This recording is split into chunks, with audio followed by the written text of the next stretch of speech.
50-এর দশকে Central Intelligence Agency CIA overt রলে ছিল মার্কিন স্বার্থ রক্ষায় স্নায়ু যুদ্ধের আমল।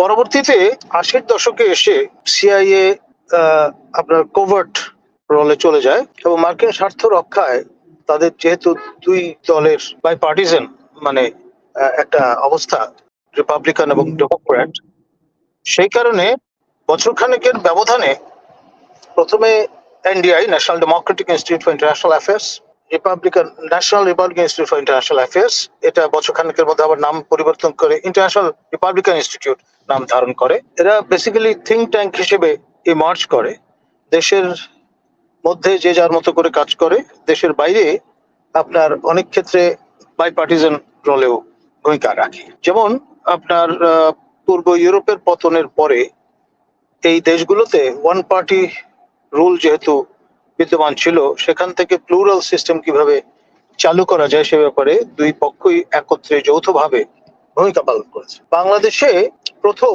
আপনার 1991 সাধারণ নির্বাচনের সময় 5 সদস্য বিশিষ্ট একটা আন্তর্জাতিক পর্যবেক্ষক টিম, বেসিক্যালি এনডিআই, এটা আপনার ডিপ্লয় করেছিল। এটা দিয়ে শুরু। তারপর আপনার যখন তত্ত্বাবধায়ক সরকারের আন্দোলন জমে ওঠে, আপনার সেই সময় 94 সনের দিকে আপনার মানবিক সাহায্য সংস্থা এমএসএস, তার অঙ্গ সংগঠন SRG, study and research group, সেই প্রেমিসেসে কলাবাগানে তাদের অফিস ছিল। সেখানে মিরিয়াম মন্টিগু, এনডিআই এর কর্মকর্তা, তিনি এসে ফিল্ড অফিস স্থাপন করেন। আপনার ফিরোজ এম হাসান, গনি চাথাম, মশির রহমান জাদু মিয়ার কনিষ্ঠ পুত্র, তারপর ডক্টর মঈন খান, আমি নাজমুল হাসান কলিমুল্লাহ, আমরা তখন একসঙ্গে কাজ করছিলাম এবং বেসিক্যালি সেমিনার, ওয়ার্কশপ এ ধরনের কর্মে প্রযুক্ত হই এবং সেখানে মিরিয়াম মন্টিগু অ্যাক্টিভলি আমাদের গাইড করেন, আমাদের ইনপুট প্রদান করেন ইত্যাদি। এবং এরপরে মিরিয়াম তার অফিস গুটিয়ে চলে যান নেপালে, কাঠমান্ডুতে, বীজ বপন করে দিয়ে যান আপনার ফেমা, ফেয়ার ইলেকশন মনিটরিং অ্যালায়েন্সের, ফর্মালি ইমার্জ করে। এই সংগঠনটি 96-এ এটা মোর্চা বলতে পারেন আপনি, ফেডারেশন অফ এনজিওস। 15 দিনের মাথায় আমাদের কাছে মনে হয়েছে যে টু বিগ কনগ্লোমারেট, সুতরাং এখানে 12 ভূতের একটা অবস্থা তৈরি হতে পারে। সেই জন্য আমরা আবার জানিপব, জাতীয় নির্বাচন পর্যবেক্ষণ পরিষদ, এই প্ল্যাটফর্ম শুরু করি। বয়সের ব্যবধান 15 দিনের মতো হবে বা 1 মাসের মতো হবে।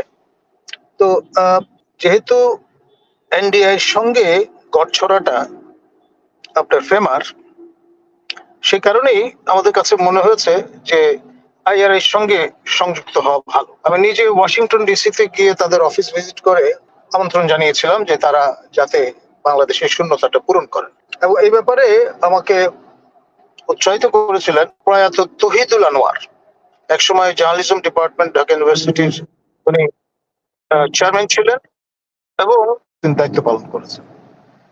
বেসিক্যালি বিএনপি ঘরানার মানুষ, তার কাছে মনে হয়েছে এনডিআই বোধহয় আওয়ামী ঘরানার প্রতি বেশি লিন্ড, সুতরাং এখানে একটা ব্যালেন্স নিয়ে আসা ভালো। আমি খুব মানে খোলামেলা কথাগুলো বলছি পটভূমিটা বুঝবার জন্য, শুড বি অন রেকর্ড। তো আমাদের নিমন্ত্রণে সিরিয়াসলি সাড়া দিল আইআরআই এবং অ্যালেক্স সাটন, তিনি কান্ট্রি রেপ হিসেবে নিযুক্ত হয়ে ঢাকায় এসে প্রথম আমাকে নক করেন। বসি, তখন থেকে তারা খোলামেলা ওপেন আর্মস বলেন, জানিপবকে আইআরআই এর পার্টনার হিসেবে কাজ করতে হবে, ডেমোক্রেসি, প্লুরাল স্পেস, এই বিষয়গুলো নিয়ে। এবং বর্তমানে যে 24-এর যে বিপ্লব, তার জার্মিনেশন কিন্তু সেখান থেকে শুরু হয়। বিভাগওয়ারি ভাবে আমরা তরুণদের নিয়ে যৌথভাবে ইউথ ফেস্টিভ্যালের আয়োজন করা শুরু করি, কক্সবাজারে, বরিশালে, বিভিন্ন জায়গায়। এবং ইউথ পটেনশিয়ালটা যে অফুরান শক্তি, সেটি নিয়ে নিতে হয়। আর এর পাশাপাশি এনডিআই তারও আগে থেকে যিনি কান্ট্রি রেপ ছিলেন, জিম কোল, তিনি বাংলাদেশে প্রথম স্টাডি সার্কেল মেথডটা স্ক্যান্ডিনেভিয়া থেকে আনয়ন করেন। আমার সঙ্গে টানা 11 ঘন্টার নন স্টপ বৈঠক হয়েছিল, তার 1-to-1, এবং শুধুমাত্র কফি পান করে আমরা সময়টা ব্যয় করছিলাম, এত ঘন আলোচনাটা ছিল। তো যাই হোক, এই বর্তমান যে বিপ্লব, এর মূল দুটি বিষয়, একটি হচ্ছে ওই ইউথ ফেস্টিভ্যাল, ইউথ শক্তিটা কাজে লাগানো, দ্বিতীয়ত হচ্ছে স্টাডি সার্কেল মেথডে সংঘবদ্ধ হওয়া। এই দুটি খুব ধন্বন্তরী ঔষধের মতো কাজ করেছে, বীজ বপিত হয়েছে কিন্তু আপনার 90 দশকের পরে। আর এখানে আমরা যেটা লক্ষ্য করলাম সেটা হচ্ছে ইলেকশন মনিটরিং এর বিভিন্ন কৌশল। আগে যে ব্যাপারটা ছিল ইলেকশন ওয়ান ডে অ্যাফেয়ার, শুধুমাত্র নির্বাচন দিবস পর্যবেক্ষণ করে সবাই খালাস থাকতেন, তার বদলে এখানে লং টার্ম অবজারভেশন প্রক্রিয়া শুরু হয়, নির্বাচন পূর্ব, নির্বাচন দিবস, নির্বাচন পরবর্তী, এবং র্যাপিড রেসপন্স টিম গঠনের কৌশল আইআরআই আমাদের এখানে প্রবর্তন করে। এবং বাংলাদেশে প্রথমবারের মতো পিভিটি, প্যারালাল ভোট ট্যাবুলেশন বা কুইক কাউন্ট বা ব্যবহৃত হয়েছিল তার প্রথমত ফিলিপিন্সে, এটা কার্যকর করা হয় ইন্ডিয়াতে, আফ্রিকান কনটেক্সটে, সর্বশেষ বুলগেরিয়াতে, ইউরোপিয়ান কনটেক্সটে। এবং এর যে সুবিধা সেটা হচ্ছে, ধরেন সাংবিধানিক বডি হিসেবে এইসব দেশে নির্বাচন কমিশন কাজ করছে, নির্বাচন কমিশনের সাংবিধানিক দায়িত্ব ভোট আয়োজন করা, গণনা করা, ফল প্রকাশ করা। তো নির্বাচন কমিশন যে ফলটা প্রকাশ করলো সেটা প্যারালালি ওই বিষয়টা গণনা করে আনফেলের মতো প্রতিষ্ঠান কিংবা ফেমার মতো প্রতিষ্ঠান কিংবা জানিপেপের মতো প্রতিষ্ঠান যদি কন্ট্রাডিক্ট করে যে না, এই ফলাফল যেটি ঘোষণা করা হচ্ছে সঠিক নয়, তার ফলে যে ক্যাওসটা তৈরি হয় সেটা আমরা ফিলিপিন্সে দেখেছিলাম। ANFREL, Asian movement for free elections in the Philippines, তারা ঘোষণা করলো যে নির্বাচন কমিশন বলছে যে ফলাফলটা প্রদান করছে যে মার্কোস নির্বাচিত হয়েছেন সেটা সঠিক নয়, জয়লাভ করেছেন কোরাজন অ্যাকুইনো। এর ফলে একটা ক্যাওটিক সিচুয়েশন তৈরি হয়ে যায়। এবং তারপরে মার্কোস সেনাবাহিনী নিয়ন্ত্রণ করতেন, তিনি আদেশ করলেন ট্যাঙ্কগুলোকে রোল করতে, ট্যাঙ্ক রাস্তায় নেমে পড়লো। চার্চ, এটা ক্যাথলিক কান্ট্রি, চার্চের পক্ষ থেকে বলা হলো যে যারা চার্চ গোয়ার তোমরা ট্যাঙ্কের সামনে শুয়ে পড়ো, তারা রাস্তায় শুয়ে পড়লেন। এখন যিনি টারেটে বসে আছেন, ট্যাঙ্ক চালনা করছেন, তিনিও ক্যাথলিক, যিনি শুয়ে পড়েছেন তিনিও ক্যাথলিক। স্বধর্মীয় লোকদের উপর কেউ তো হামলে পড়বে না। ট্যাঙ্কের চাকা থেমে গেল, আর এই যে অনুশাসন আপনার মার্কোসে সেটি কার্যকর আর থাকলো না, এবং CIA definitely active role play করলো। মার্কোসকে এক কাপড়ে ইমেল দা সহ চলে যেতে হলো দেশের বাইরে। তো সাকসেসফুলি এই মডেলটা ট্রাই করার পরে আপনার চিন্তা করা হলো যে বাংলাদেশে এটি প্রথম কার্যকর করা যায় কিনা, যেখানে পার্লামেন্টারি ফর্ম, মানে খুব কমপ্লিকেটেড 300 আসন, একটা না, presidential form coincidentally Philippines, Zambia এবং বুলগেরিয়াতে আছে, একটা পদ, হাতে গোনা 3-4 জন লোক প্রার্থী, সহজ প্যারালালি ট্যাবুলেট করা। কিন্তু এই সিস্টেমে ডিফিকাল্ট। তো তখন জাতিসংঘের আন্ডার সেক্রেটারি জেনারেল ছিলেন কোফি আনান, তার অধীনস্থ দপ্তর ইলেকট্রাল অ্যাসিস্ট্যান্স ডিভিশন, জাতিসংঘের সদর দপ্তর, তার পরিচালক ছিলেন হোরাসিও বনিও। তাকে ওয়ান মেম্বার টিম করে কোফি আনান ঢাকায় পাঠান, তখন ম্যাডাম খালেদা জিয়ার শাসনামল। এবং আমাদের মোজাম্মেল ভাই প্রেস সচিব, এবং ডক্টর রেজওয়ান সিদ্দিকী প্রয়াত আমাদের অগ্রজ প্রতিম বন্ধু, তিনি ছিলেন ডেপুটি প্রেস সেক্রেটারি। হোরাসিও বনিও ফিরে গিয়ে যে রিপোর্টটা হাজির করেন সেখানে পরিষ্কার বলে দিলেন যে বাংলাদেশের জন্য এই সিস্টেম রেলেভেন্ট না, কার্যকর করা সম্ভব না, কারণ টু কমপ্লিকেটেড এ কান্ট্রি, এবং এই একটা আসনের জায়গায় 300 আসনে আপনি যদি করতে যান সেটা খুব difficult to sort of implement. এই রিপোর্টটা আপনার আমার হস্তগত হয়, এবং আমি এটি রেজওয়ান ভাই এবং মোজাম্মেল ভাইয়ের হাতে দিয়ে বলি যে ম্যাডাম খালেদা জিয়ার সঙ্গে সরাসরি বিষয়টা নিয়ে আলাপ করতে, ইমপ্লিকেশন ফার রিচিং। তারা তাই করলেন, এবং তখন ম্যাডামের নির্দেশে এনজিও ব্যুরো ফেমার এই যে 2.5 কোটি টাকার যে প্রজেক্ট সেটা আটকে দেয়। এখন ম্যানিউভারিং তো নানান ভাবে হয়, অনেকদিন ধরে এটা আটকে ছিল। সেই সময় আপনার এনজিও ব্যুরোর ডিজি ছিলেন বর্তমান অর্থ উপদেষ্টা, মাননীয় উপদেষ্টা যিনি, এই ভদ্রলোক, এবং তার সঙ্গে দেখা করে আমি আমাদের কনসার্নটা ব্যক্ত করি। কবি আলামিন আমার সঙ্গে ছিলেন। তো যাই হোক, এরপরে যেটা হলো, শামসুল আলম সাহেব প্রয়াত, তিনি দায়িত্ব নিলেন মন্ত্রী হিসেবে এবং তার কাছে লবি করা হলো এবং তিনি ম্যাডামকে বুঝিয়ে এটা ছাড় করার ব্যবস্থা করলেন। ফলে হাতে হাতে ফল পেল বিএনপি। আপনার নিশ্চয়ই 15 ফেব্রুয়ারি নির্বাচনের কথা মনে আছে, ষষ্ঠ সংসদ নির্বাচন। সেখানে আরো বেশ কিছু কাণ্ড হলো। আপনার 15 তারিখে ছিল নির্বাচন। আমরা জানিপোপের পক্ষ থেকে নির্বাচন পর্যবেক্ষণ না করার সিদ্ধান্ত নিলাম। ফেমা এবং সিসিএইচআরবি বলল যে না, আমরা পর্যবেক্ষণ করব। তারা বেশ কিছু পর্যবেক্ষণ কার্ড নিলেন কমিশন থেকে, নিয়ে কার্ডগুলো ব্যবহার করলেন না। পর্যবেক্ষণ না করে দিন দুয়েক, সম্ভবত 19 তারিখে আপনার ফেমার পক্ষ থেকে একটা চিঠি লিখে বলা হলো যে এই নির্বাচন কোনোভাবেই মানসম্পন্ন হয়েছে এটা বলা যাবে না, এটি বাতিল করতে হবে।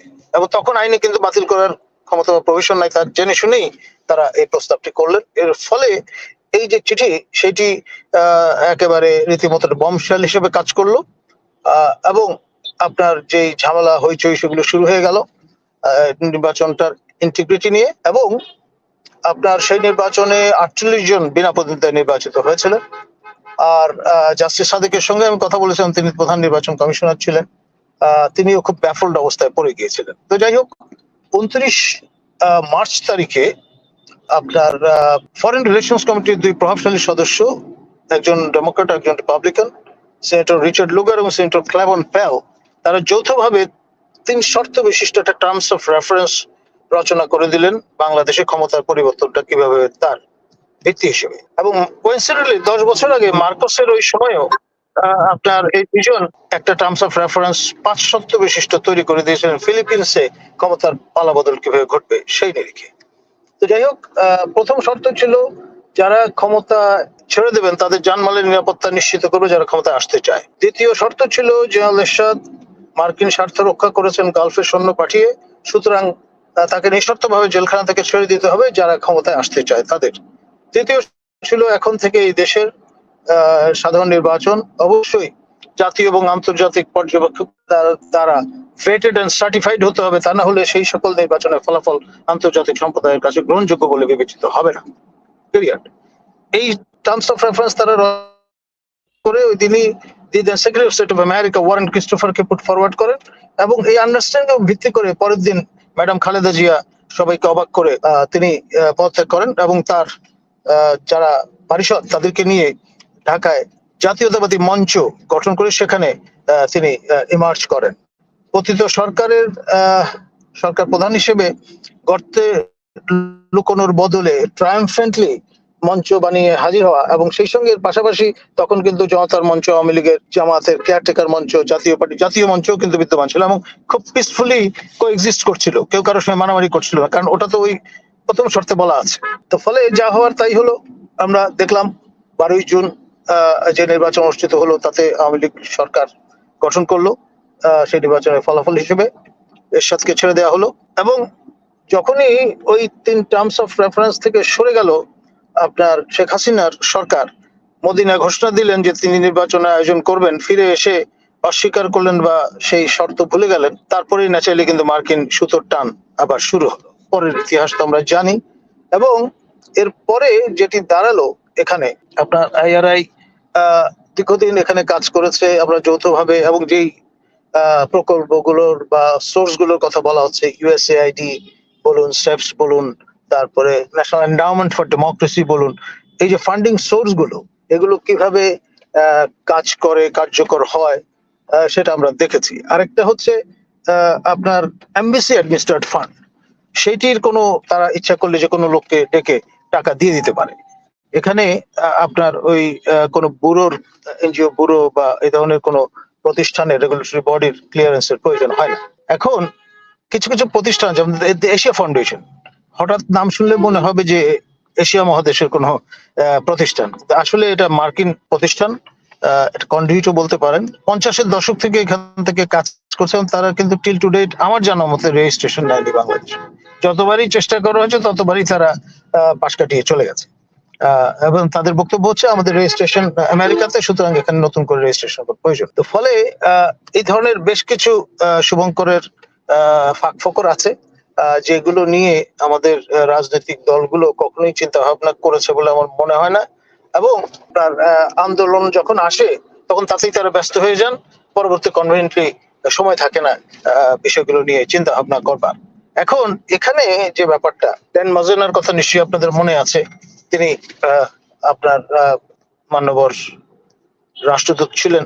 তিনি দায়িত্ব গ্রহণের সপ্তাহখানেকের মধ্যেই সোজা গিয়ে হাজির হন অধিকার যে এনজিওটি আছে, যেটির প্রধান ছিলেন প্রয়াত হাসান আরিফ, আমাদের মাননীয় সদ্য পরলোকগত উপদেষ্টা। সম্পাদক ছিলেন আমাদের আদিলুর রহমান খান, বর্তমানে যিনি মাননীয় মন্ত্রীর মর্যাদায় অধিষ্ঠিত উপদেষ্টা। এখন এই বিষয়টা সবাইকে কিন্তু আইব্রাও রেজ করালো যে এত সংগঠন থাকতে তখন কিন্তু অধিকার এত নামডাক করায়নি, তার ওখানে গিয়ে কেন তারা স্পেন্ড করলেন। তারপর থেকে গ্র্যাজুয়ালি অধিকারকে আমরা সক্রিয় হতে দেখলাম। তারা ইলেকশন ওয়ার্কিং গ্রুপে যোগদান করলেন, ইলেকশন ওয়ার্কিং গ্রুপে যোগ দিলেন। পরবর্তীতে হেফাজত কাণ্ড নিয়ে তাদের যে স্টেটমেন্ট, সেটা নিয়ে they were at loggerhead with the then government, তাদের রেজিস্ট্রেশন বাতিল হয়ে গেল।